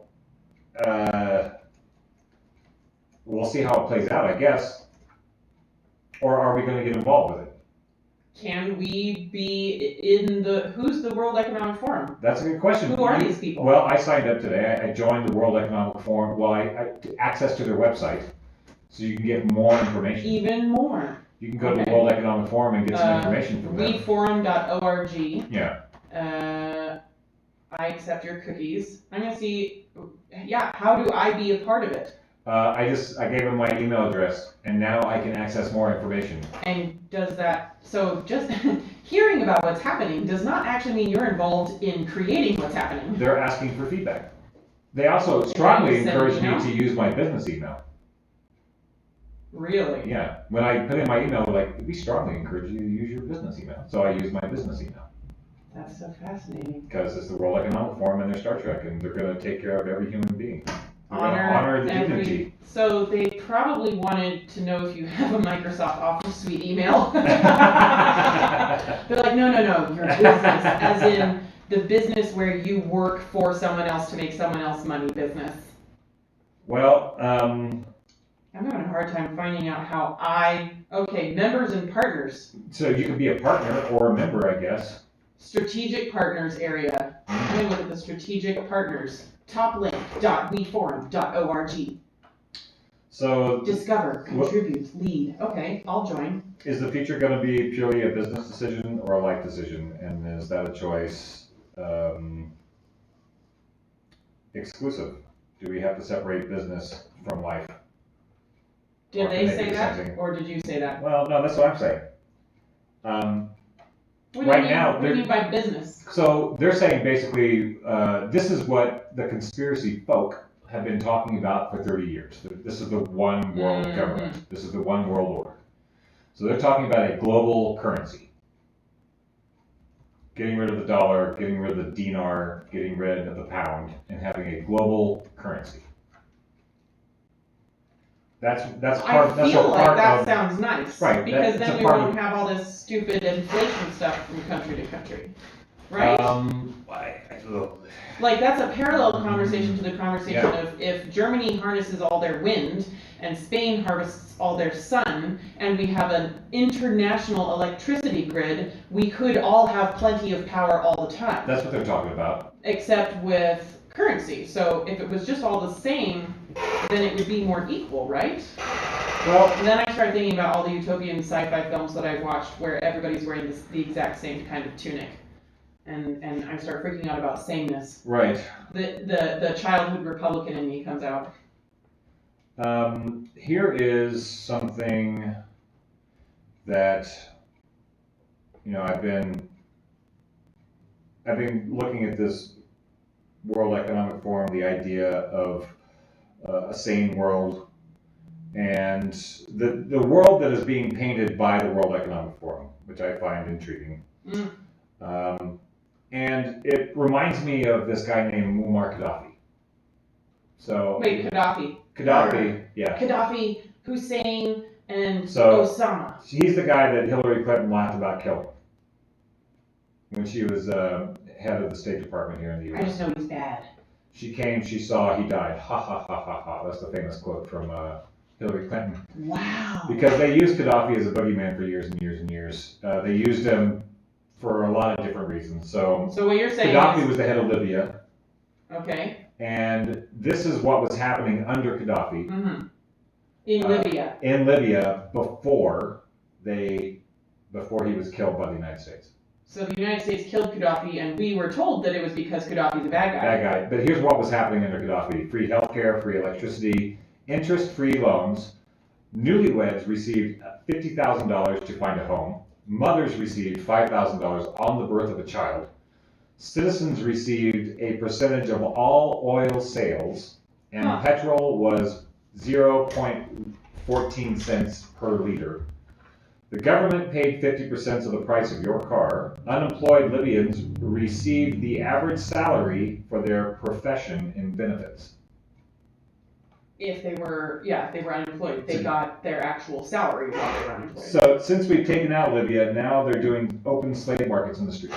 They're selling humans for Since we've taken out Gaddafi. Since we've taken out Gaddafi, now we're selling humans for about $200. I think you can get a bargain on the weekends. So that's correlatory data. So I don't know if, the World Economic Forum seemed to be talking about what Gaddafi was doing, how to share in the wealth. It doesn't seem to be what the U.S. model has been doing. The U.S. model is... That may be why we're not hearing about the fourth industrial revolution in this country. Now, is it a good thing or a bad thing? I don't know. Who's running it? Who's running it? Who's making the choices? Whose idea of equity are we going to be dealing with? Right. So, it gets us into... we should maybe take a break real quick and let our folks know what they're listening to, how they're listening to it, and then come back and then we're going to go further in the next hour. I'm excited. This is a lot. And I hope you and our dear listeners know that I'm playing, I don't want to say playing the fool. What's it called when you act like you don't know things? Oh, foil? I don't know. Anyway, I know that I have hardly ever heard about a lot of these things until recently. And I know a lot of my dear loved ones and our dear listeners hadn't heard about most of these things. No. And so I don't want you to be frustrated, dear co-host, by me constantly asking questions for clarification. No, that's, I take things for granted that I've been studying for a long Everybody time. knows about Citizens United. Well, maybe some folks don't, I guess. I think a lot of people don't know. I would think everybody should know about the fourth industrial revolution, but apparently a lot of folks don't. So that's why we're having the show, and thank you for clarifying things. We're all working together here. We're going to be back in just a moment. KBMF is supported by Let's Get Moving, a Butte moving company offering a wide range Are you ready of with that moving intro? services to and from residential and commercial locations in Butte and across the state. Let's Get Moving handles any and all forms of heavy lifting. For more information, You don't have it? including quotes, Why not? call It's not right 490-5521 or visit letsgetmoving4u.com. The 5th annual KBMF pledge drive is set for August 9th through the 15th, and we're asking you to support the station for another year. Consider making a tax-deductible donation during or before the pledge drive by going to butteamericaradio.org and clicking on the donate button. Ready? Your financial support helps us keep our community radio station thriving, and we can't do this work without you. Thanks.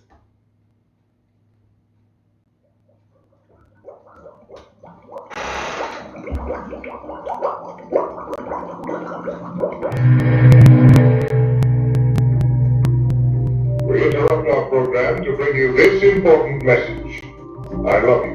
For more The levels information are all about messed up. Dark and I Easy know. and on our social media linkage, visit betterpi.ae online. That's betterpi.ae. Post-Orthodoxy. Post-Orthodoxy. And I'm pushing the borderlands.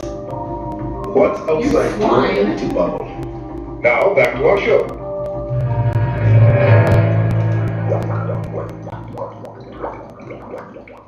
I love that bubble effect. I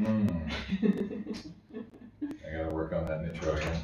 Yeah, you Got know. some wonky levels. This is community radio, okay? All right, so I wanted to talk about the Fourth Industrial Revolution, the Great Reset, as topics that I am not going to fully be able to lay out for everybody because I'm still trying to understand them And myself. that's okay. I think they are topics that I think should be of interest to folks who consider themselves concerned about the world that they live in, the society Yeah. they live in. People who want to know where we're going and want to be a part of where we're going might want to know what's coming down the road. What we do here on Post-Orthodoxy a lot of the time is just open doors. We're just walking down a hallway and we're opening doors and saying, here's a door you could go through, here's a door you could go through. We spend a lot of time researching what's behind these doors, and you could too if you want to. We're not claiming to know everything, and as I've said before, it's not easy to find reliable information. We got, what does the Bible say? You gotta be wise as serpents and gentle as doves. Don't trust anyone. Stop trying to find someone to trust. Including the Bible. Don't trust us.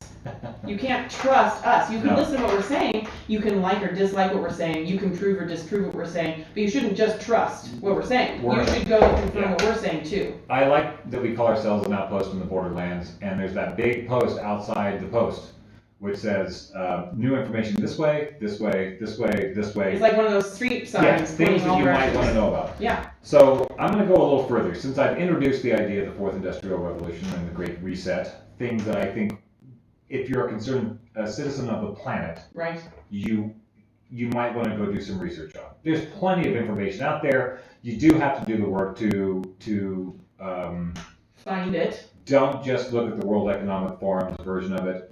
Don't just look at InfoWars' version of it. Don't just look at Wikipedia's version. Don't just look at the United Nations version of it. Speaking of Wikipedia, how much do you know about Purdue University's Synthetic Environment for Analysis and Simulations?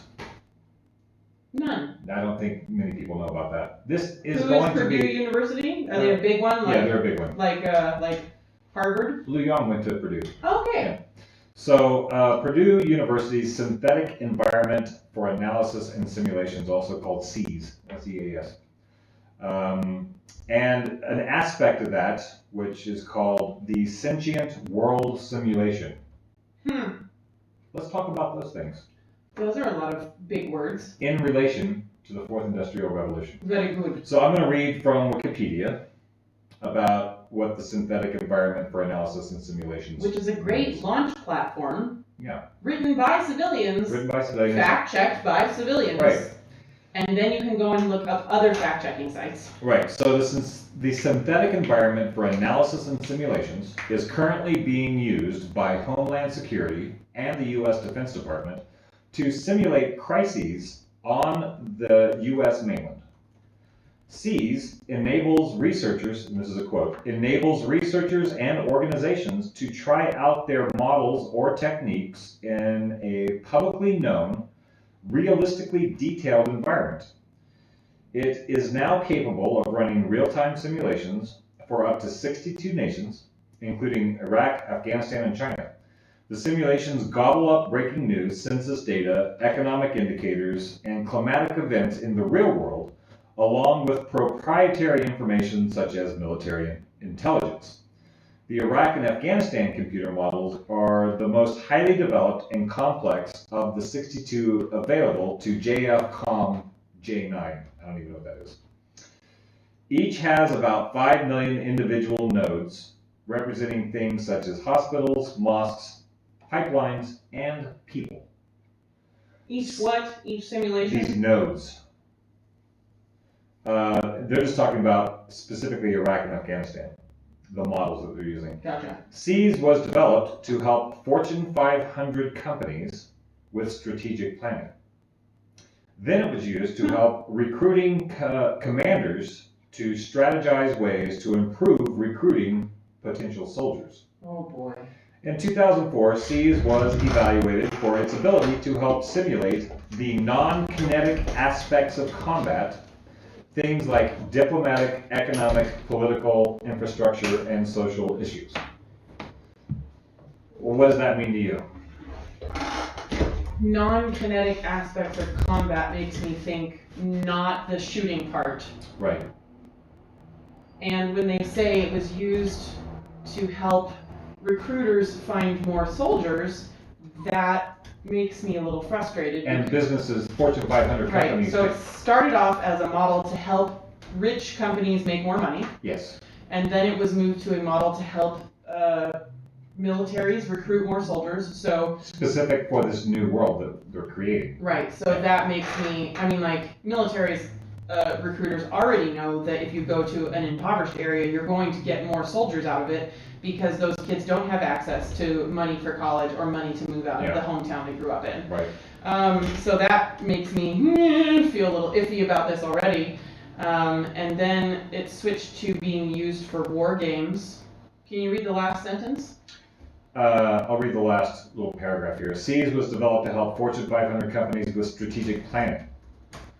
Then it was used to help recruiting commanders to strategize ways to improve recruiting potential soldiers. In 2004, SEAS was evaluated for its ability to help simulate the non-kinetic aspects of combat, things like the diplomatic, economic, political, infrastructure, and social issues. But as those things relate to combat. Wow. Exactly. It sounds like what's going on in Seattle and Portland and Minneapolis. Money first, military second. Yeah. And then some more military. And then some more. So let's read a little bit about the sentient world simulation, which is an aspect of SEAS. All right. The sentient world simulation is the name given to the current vision of making SEAS a continuously running, continually updated mirror model of the real world that can be used to predict and evaluate future events and courses of action. This sounds like that Westworld program, like that big round ball in Westworld. Right. It sounds like they built that. So they basically took all the data that's available about the planet, of which there is a lot. I mean, if you're every moment updating with every Facebook post you make, every event that happens in our town. Every purchase. Yes. So that's really fascinating. Anytime somebody checks into a business or anything that you're doing that's on a network. Yeah. So all of that data is being put into a simulation. Yes. And then people who have access to that simulation can run scenarios to see if their hypothetical scenario would benefit them. Which sounds like it's the Fortune 500 companies in the military. Well, it sounds like that simulation ought to be available to like climate control experts. Yeah. And like people trying to end world poverty. All right, I'm going to get into something a little tricky here now. Oh, now we're getting into something tricky. Yeah. I've been trying to be so. I found out about the sentient world simulation because I am a conspiracy analyst, and I do like to sniff around the fringes of what's going on informationally in my world. Especially as the years go by, things that you used to conspiracy analyze are being proven true over and over again. The point of the show, of course, Post-Orthodoxy, is to deal with orthodoxies and how to go past them, the phenomena around them, around orthodoxies, when their usefulness wears out, also is a big part. Mm-hmm. Fundamentalisms, dogmas, these are the kind of things that are useful to a point for some people, and then they stop being useful for other people. And they have to break. Dogmas break. At one point, it was a dogma that you could burn a witch. We don't burn witches the way we used to. Right. At one point, it was an orthodoxy that the Earth was being orbited by the sun. That was an orthodoxy, yes. And if you could get burned for saying that was untrue. Or completely canceled out of your scientific career. True. And people are getting canceled out of their scientific careers right now for breaking with orthodoxies. Right. Some of them probably should be canceled out. Some of them maybe not. Some people are building the new orthodoxies that we will have to cancel out later on. But people who like confirmation bias are probably not going to like our show because we don't always confirm their biases, nor do I always confirm my biases. Right. Sometimes I think it's important to go into unorthodox perspectives, not to say that that perspective is correct, but to add a different angle of perception to current situations that we often see all the time. Mm-hmm. There is a website called Peace of Mindful, or POM for short. I found some cat named Tyrone. Peace of Mindful. Yeah. And Tyrone is sharing a piece called COVID-19, A New Superimposed Reality. This guy has put together something that is a hypothetical. Tyrone is talking about a theory he has. Well, Tyrone is sharing Steffers, S-T-E-P-H-E-R-S. He's a commenter on Peace of Mindful. So he shared Steffers' post. Okay.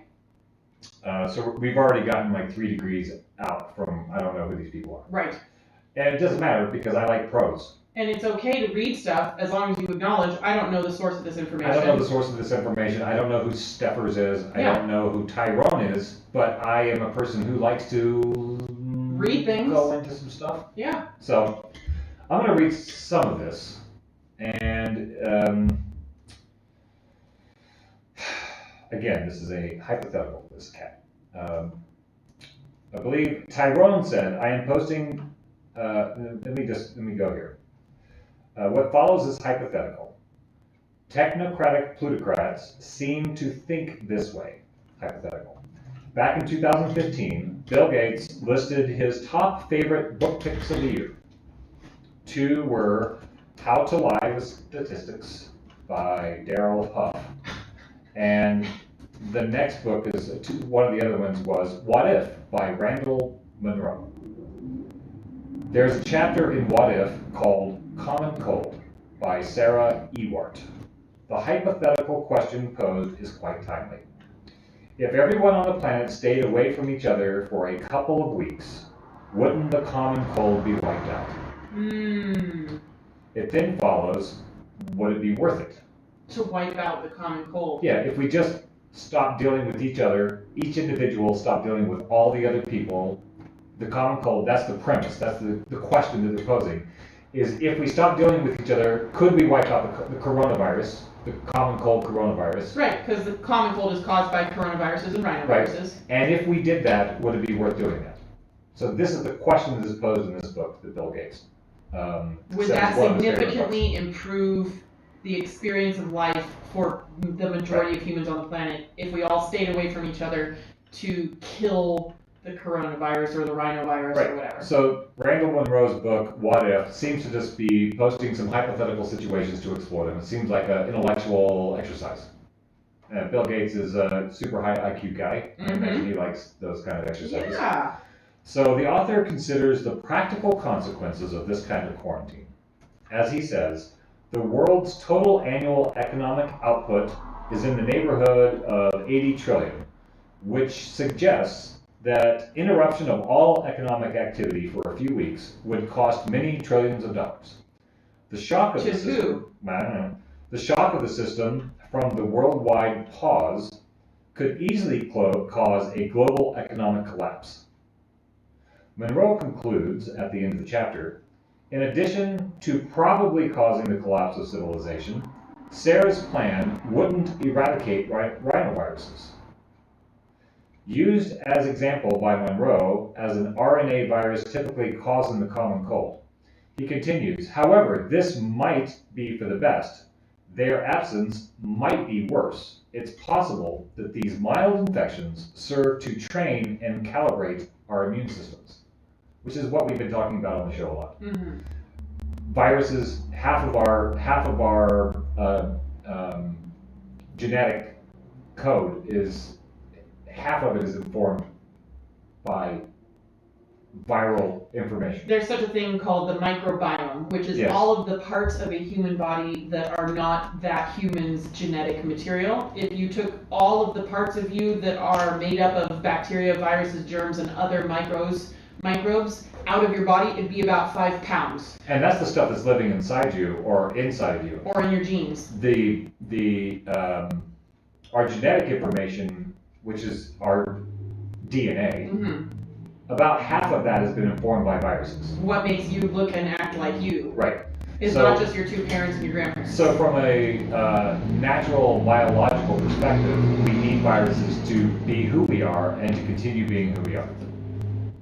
So what you're saying is if we took a different perspective on viruses, I think it's really interesting to kind of swerve out and swerve back in again. I think it's really interesting because as a person who grew up, I guess, really fundamentalist conservative and has now transitioned to a perspective on the universe that is more liberal than conservative. Right. You've had to travel. I juggle both of those worldviews all the time because I have friends and loved ones on both quote-unquote sides. Mm-hmm. And I think it's really interesting because one of the biggest derogatory things going around in the Democrat community these days about the Republicans is how Republicans care more about individuality and individual expression and freedom in life than they do about society as a whole. And the Republicans are like, Democrats are socialists because they want us all to dress the same and work the same and have the same stuff. Right. And so there's like this war, this perceptual war, this perception between Team Red and Team Blue, that Team Red is all about individuals and Team Blue is all about the community together, or socialism if you look at it that way, or anyway, so and when you look at that in the broad scope of the whole planet, and the broad scope of human history as we know it, and the broad scope of life on Earth as we know it, which if you believe in evolution, life on Earth was going on long before the humans arrived,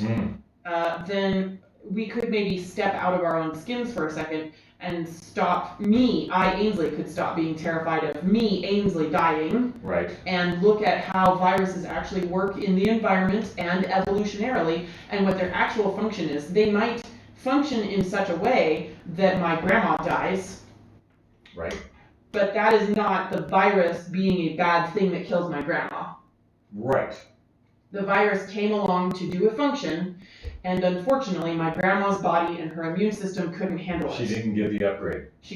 Her hardware couldn't handle the software upgrade. Right. And that's something that happens. Right.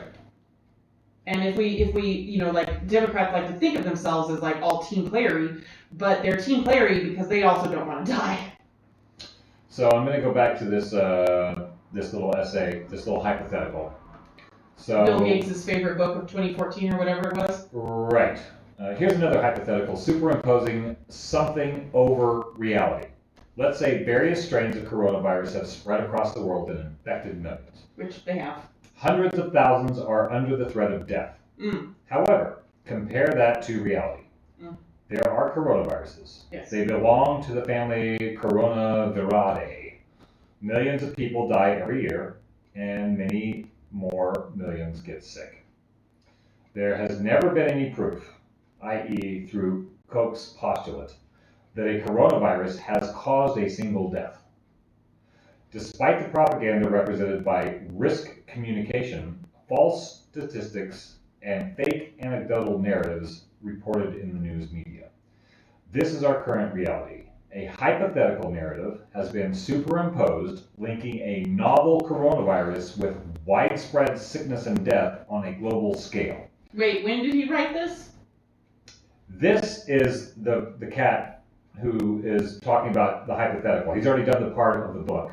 And now whoever Stephens is. So this is being written currently right now. Yeah, this came out. What does he mean a coronavirus has never killed someone?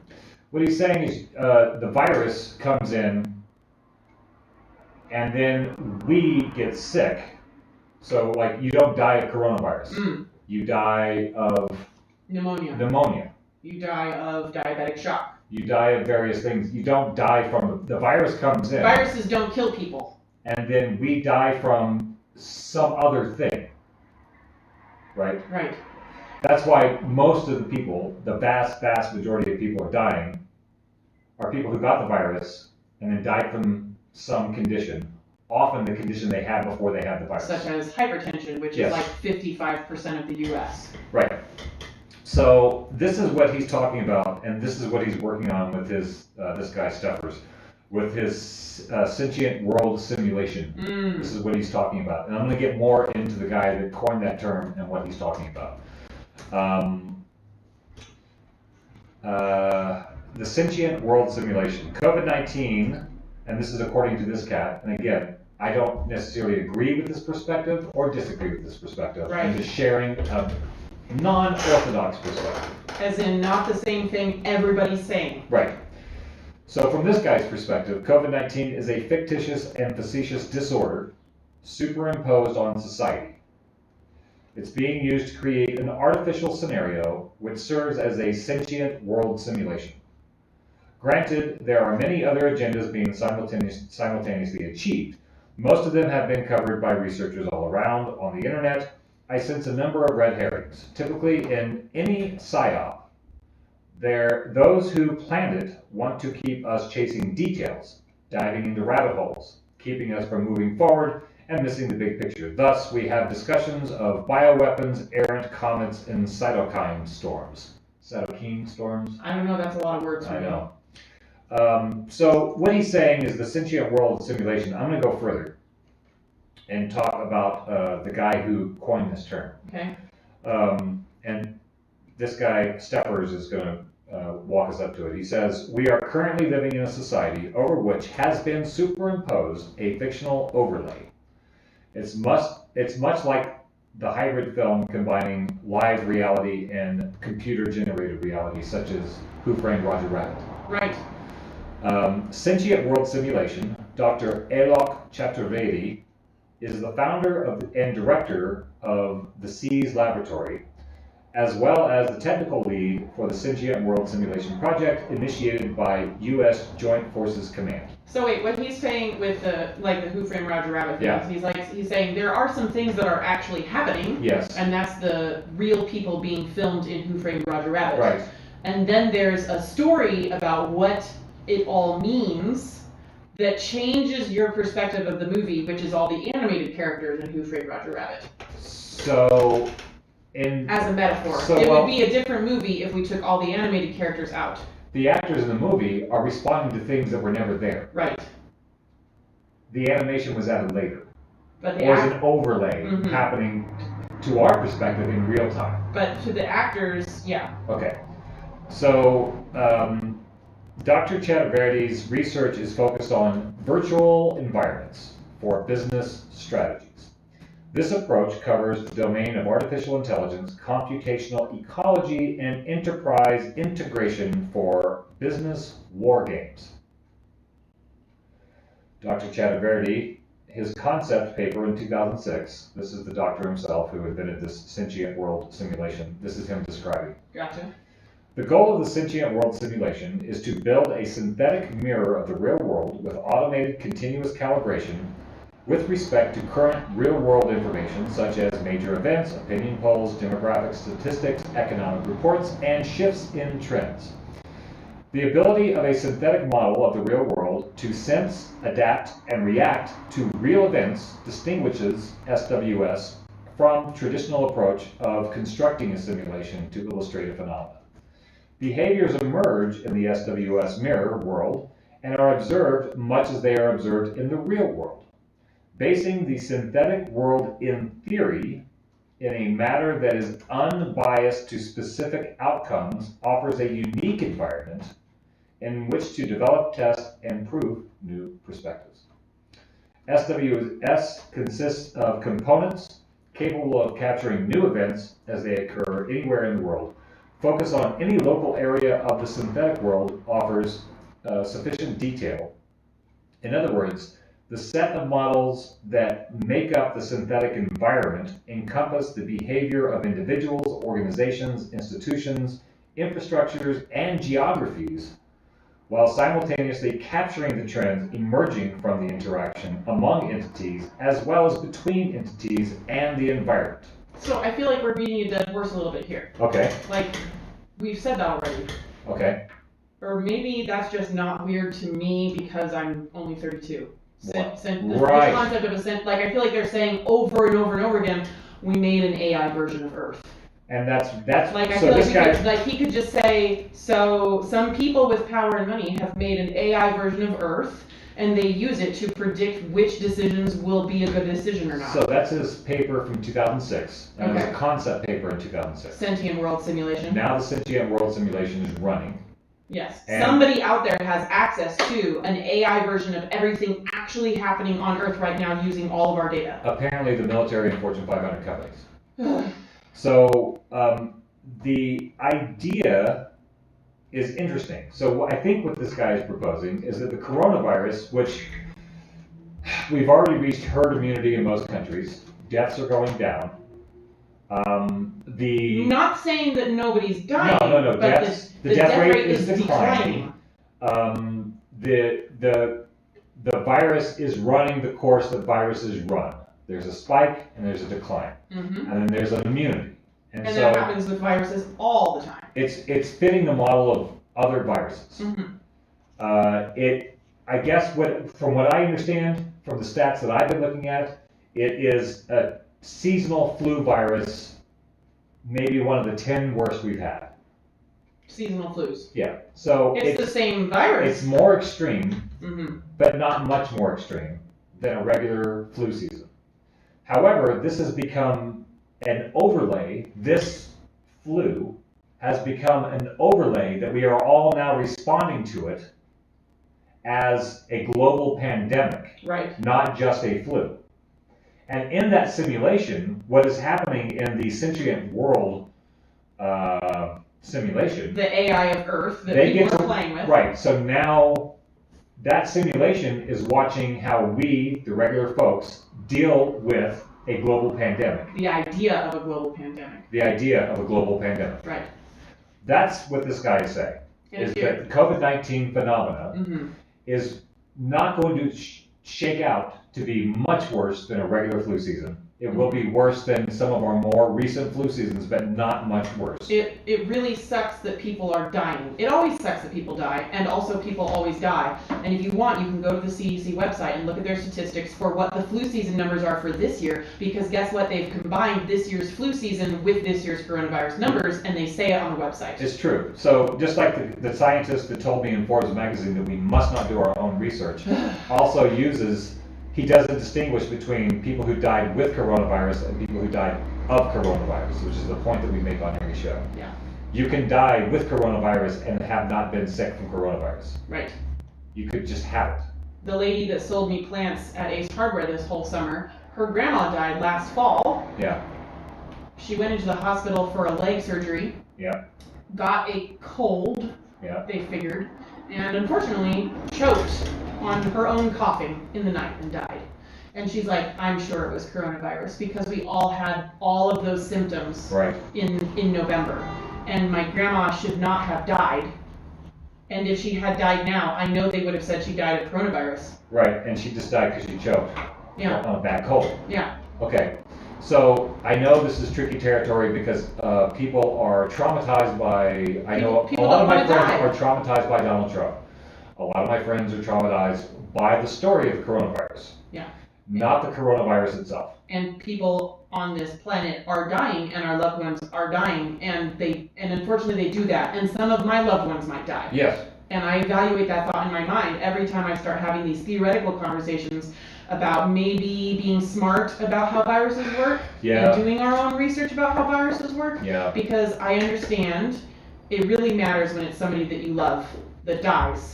And I also know that my loved ones are going to die. I'm really tired of qualifying that, frankly. I'm sorry, man. I'm glad you're doing it, but I'm tired of qualifying it. Because what's shaking out is this virus is not going to be that much more extreme than a flu season. It's going to be a little stronger, but not that much more extreme. It is not going to play out the way that we were told it was possibly going to play out. Mhm. We've had the lockdown is something that is the World Economic Forum has decided that this is a wonderful opportunity to bring out the Great Reset. So I'm going to zoom out and be Star Trek. Yeah, if you're wondering what the heck is a show called Post-Orthodoxy, it's an orthodoxy to say people are dying, stop asking questions about the coronavirus. Yes. We know people are dying from it. People are dying, wear a mask. That's an orthodoxy. Right. If you ever turn to someone and say, you're not allowed to ask questions about that, that's an orthodoxy. And that's what we are here to get out of. We're asking questions. And so... And we have a lot of really great sources that are prompting our research. I'm going to share one of them right now. Michael Levitt on Twitter, Levitt. He's a Stanford professor of biophysics, Cambridge PhD in DSC, 2013 chemistry Nobel laureate on complex systems, FRS and U.S. National Academy member. Right. And he's evaluating COVID-19 SARS-CoV-2 statistics as compared to other pandemics and other viral behavior on the planet. And you can look at his information and decipher it just as we have done. Very good.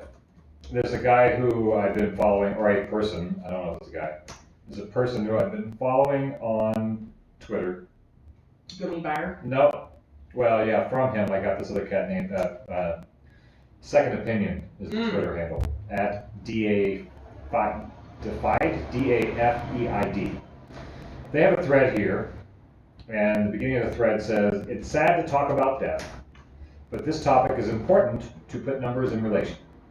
I am really skeptic in regards to COVID data quality. Let's try to compare all-cause mortality versus corona death." And what he does is he starts talking about why it's difficult for him to accept the orthodox views of coronavirus. Tests in the US and Europe started too late. Mid-March is when we started doing tests. PCR test kits are unreliable. There was a lot of false and positive negative tests. 30% is what I found. 30% of the PCR tests were incorrect, either as false or as positive. Countries... And that's data that any of our listeners could go and find for themselves also. Yeah, countries such as Sweden and Belgium assume positive. Test strategy differs, symptomatic, asymptomatic, and contact. Test strategy changed too frequently, even by regions. Mixed up stats with positive antibody results. All in all, data is really blurred from an overall view. Possibly this may have an impact on why they are mainly contradicting studies. I think it's quite important to address this matter. Quality may improve as time goes on, more data, less errors, less blurred. So I think it's worth questioning when we don't have, you see here, 30% of COVID tests are false positive. You can see the recent study from the Connecticut lab. If you Google... I've shared a link to Second Opinion on Twitter. Right. You can So look in at June, you can look at news on Twitter without having a Twitter account. Think of it like any other newspaper or magazine that you read online, like the New York Times. You can go to Twitter and find reliable and unreliable information, just like you can find reliable editorials and unreliable editorials on the New York Times. Right. In June, there was some data that showed a significant drop in the number of people dying from heart disease, cancer, dementia, and all other leading causes of death. Huh. Wait, so way less people on the planet were dying from those things? Or were their deaths were only counted as COVID deaths? Well, we do know that was happening. Significant drop in the number of people dying from heart disease, cancer, dementia, and all other leading causes of death, including influenza. Huh. So, to tie this whole thing together, we're talking about the Fourth Industrial Revolution, which means reality is changing. It is being actively changed by some people on right the planet. now. And your vote in November is going to have very little to do with what's going with on the in Fourth the planet. Industrial Revolution, because the people that you're voting for and the system that you are voting in is about to be replaced. is actively being replaced right now. It doesn't mean don't vote in November. It means get hip to what's going on in the world outside of our little catfight between Tiny the little left and US right. catfight. Yes. What the sentient world simulation is telling us is that we are being modeled. We have a AI reality going on simultaneously with the real reality. Based on all of our data that is everywhere. And when you roll out a pandemic scare, we are all being run through a simulation according to this model. So they can gather how people react to a pandemic scare. The idea is, if this is not the big pandemic, there will be a big pandemic. The further we intrude into our wilderness areas, the more animals that die, the more imbalance that we have in our ecosystem, the more viruses jump from animal to human. Right. The more that we start messing with antibiotics and messing with the biome through pesticides, herbicides, fertilizers, and antibiotics, sanitization, the more that we do this, the more that viruses mutate and they jump around from creature to creature, often, and they're going to be increasingly jumping from animal to human. So this virus may not be the virus it was sold as, but it seems like, whether it is or not, there is a simulation being run right now to figure out how to handle the next one. Mm-hmm. And to me, I'm like, good idea. Right? Except the information is going to Fortune 500 companies in the military. So it sounds like they're trying to figure out how to handle the next pandemic and give people less unemployment. Perhaps. I don't know. Because I mean, Fortune 500 companies they win Fortune 500 by being some of the richest companies on the planet. They win by making money, so they're going to want to use this simulation to make even more money. So what I would be interested in learning, if there are any listeners out there that are following the show and have listened to what we've been talking about, I'd be curious to see where the Venn diagram, where the middle of the Venn diagram is when the Fourth Industrial Revolution overlaps with our current oligarchy. Because the premise of the Fourth Industrial Revolution is human dignity. That's what they're saying on their website. The current oligarchical model that we are living under in the world, especially here in the United States, which is the premise of democracy that is not actually happening. The United States does not have a central practice towards human dignity. No. So it seems like this idea might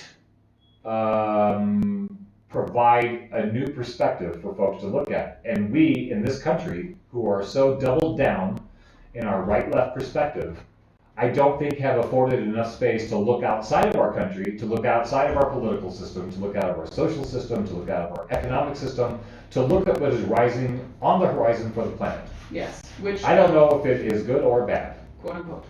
It does seem that it's coming. It's happening right now, mm-hmm. and we don't know enough about it to be informed and to participate, because it seems like we could be participating in the Fourth Industrial Revolution, either as creators or as consumers of it. I think we will be participating as consumers. Yeah. Can we participate as creators? Can we, as humans on the planet, can I, as an artist, have a voice in the Fourth Industrial Revolution? Is the Fourth Industrial Revolution, as they say, blurring the lines between society, economics, biology? All the realms are going to be blurring and creating a new reality. This is what they say on their website. Right. Is that just an industrial model, or is that a model for life in general? Is it just a model for making more money? Is the model of the Fourth Industrial Revolution superimposing a business model on the model of the biosphere? Or does the biosphere, how much of life is sitting at the table of discussions for the Fourth Industrial Revolution? I mean, what percentage of the planet participates in the United Nations? A tiny percentage. Well, you mean the folks that are making the calls? Yeah, I mean the people that actually sit in the room of the United Nations or whatever and make decisions. It's a tiny percentage of the planet. And they're not the World Economic Forum. No, I know. I'm just saying, like, for comparison, we do know who is in the United Nations room. Right. We can know who is a member of the United Nations and making decisions for the planet, right? We don't yet know who is a member of the World Economic Forum, I don't think. I guess you could look it up. I mean, is there somewhere on their website that says who these people are that are making this decision about the fourth industrial revolution for the planet? Well, being that we only have 10 minutes left in this hour Even less. before we have to vacate the microphones. Yes. I wanted to use today's show to introduce the idea of the fourth industrial revolution, give a little intro. I would love if some folks out there that might be interested in what's happening, considering the future of our reality, right, might be able to come up with some information and give me some pointers before next week's show. Because as we are doing a coronavirus update every week, a little bit more of a take on what we found and looking at the coronavirus. What's going on in the world about this story? I think with a show called Post-Orthodoxy, we should be looking at the fourth industrial revolution as an ongoing story because it's challenging all orthodoxies. What they are saying, what it looks like they're saying deliberately and between the lines, is the current state of our economics, our churches, our state, our war is being changed. Our technology, our relationship to each other, yes, how we deal with each other is what is changing right now, and there are engineers. There are people changing it. And again, I would like to be optimistic and say that's swell. Maybe I hope the folks that are changing it are not, because our current model is built on, in my opinion, sociopathy. You don't become a billionaire like Jeff Bezos, possibly going to be our first trillionaire. You don't become that. As you say, it's an app game. They're just clicking the button and getting a high score. Making more, making more, making more. And that, to me, doesn't seem sane. It doesn't seem like a good model. When we are paying for, we know the story, Walmart, the Walton family, one of the richest families in the world, and so many of their employees we are subsidizing through our taxes. Yes. We're subsidizing their employees as they're becoming billionaires. That's a model that doesn't jive with what the World Economic Forum is saying. Honoring human dignity? Yes, it doesn't jive with that. So what that brings up for me is it makes me think, I wonder if the World Economic Forum really is the superheroes trying to save the planet, and they're going to get eventually crushed by the oligarchy who want to keep making more money. Or if the World Economic Forum is a smokescreen by the people running the planet that will make us, the civilians, continue to think that there's someone out there saving people, and it's actually being run by the same people who are running everything. I don't think you have to be an anthropological genius to look at the folks in the streets all over the world right now and determine that we can keep doing what we've been doing and people will keep having a good time. I think the oligarchs know that the pitchforks are at the door. And if the system doesn't change, at least the rhetoric around the system is going to have to change to keep the people in power. So I don't know if the World Economic Forum is just changing the rhetoric so that we feel like somebody is in charge and doing some good stuff, or if this is an actual thing that we should be encouraged by. Like I said, we're just introducing the idea of the fourth industrial revolution. It will be an ongoing topic on the show. I've got a lot of research to do, and I will be offering perspectives from the pro and con as we go down this road, because it is not an orthodoxy as of yet. The World Economic Forum is not an orthodoxy? The fourth industrial revolution. It is still being formed. It's being created. It is not an orthodox perspective as of yet. Right. So, however, it is going to challenge all the orthodoxies. Medical, economic, internet, social, spiritual. It's challenging all the models. Right. All the orthodoxies it exists, and it's online, and you can read about it if you wanted to. Or you can just keep pointing out Trump's misspellings every week and feel like you're a good member of society. Oof. Sorry, I'm tired of it. Spicy, baby. I'm tired of it, man. It's not useful. It's not useful. I'll agree with you that it's not useful. And I care about my friends who are traumatized. I have compassion for my friends that are traumatized, but I can't just keep ignoring their trauma and saying that that's okay. We have to move forward. If you have a friend who is in trauma and is taking actions that they think make them feel better but aren't actually healing themselves from their trauma, Yeah, it's enabling. then you not doing anything about it is enabling your friend. Yeah. If your loved one is doing, I'm not enabling my Trump trauma friends anymore, and I'm not enabling my COVID-19 trauma friends anymore. There's information out there, and even though it's Forbes not healthy magazine, to be afraid all the time. Even It's though- not healthy to be afraid all the time. No, that's not good for your immune system, by the way. And as long as Forbes magazine is telling people that you must not do your own research, Quote unquote, do your own research. it's a problem. So rude. So condescending. I think we're gonna have to wrap up the show. Better play that sweet, sweet outro. Yeah. We do have Dan and Patty in the Sunday Smackdown. coming up. Woot woot. Stay tuned. Thank you so much for listening to Community Radio. Our pledge drive is coming up next week, Sunday to Saturday. We moved it from summertime because even though KBMF is always in a bit of a rock and a hard place financially, we understand that so are our community members. And we were hoping that by moving it to August, it would enable people to kind of settle out financially and send some of that financial love to the station that you guys have always shown up for us to do for the last 5 years. This is our 5th anniversary as a radio station, correct? That's right. That's pretty exciting. Well, I guess July was our 5th. June was our 5th. Yep, June 15th. Right. 5th anniversary of the radio station.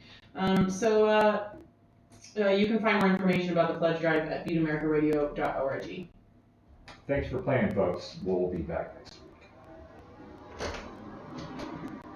You can join the Post-Orthodoxy conversation by catching one of our live streams on Facebook, Twitch, or YouTube. If you'd like to connect with us online, we can be found on Instagram at Post-Orthodoxy, on Twitter and Facebook as ourselves, and on Twitch as the Seviers. Our work on the Post-Orthodoxy conversations is supported by listeners like you through our Patreon, where patrons of the show have access to perks and exclusive content. That's patreon.com/postorthodoxy. Post-Orthodoxy began as a live radio broadcast on KBMF 102.5 FM, America's Most Radio. Find other quality radio shows by the 70-plus volunteer DJs on the station archive at buteamericaradio.org/shows, or you can stream live 24/7 from anywhere on the planet at buteamericaradio.org/stream.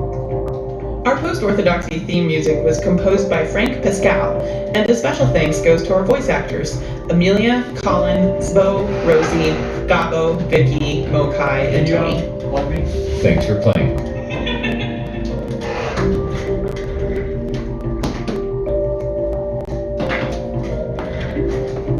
What's outside your reality bubble? I think I dribbled a bit there, that's all.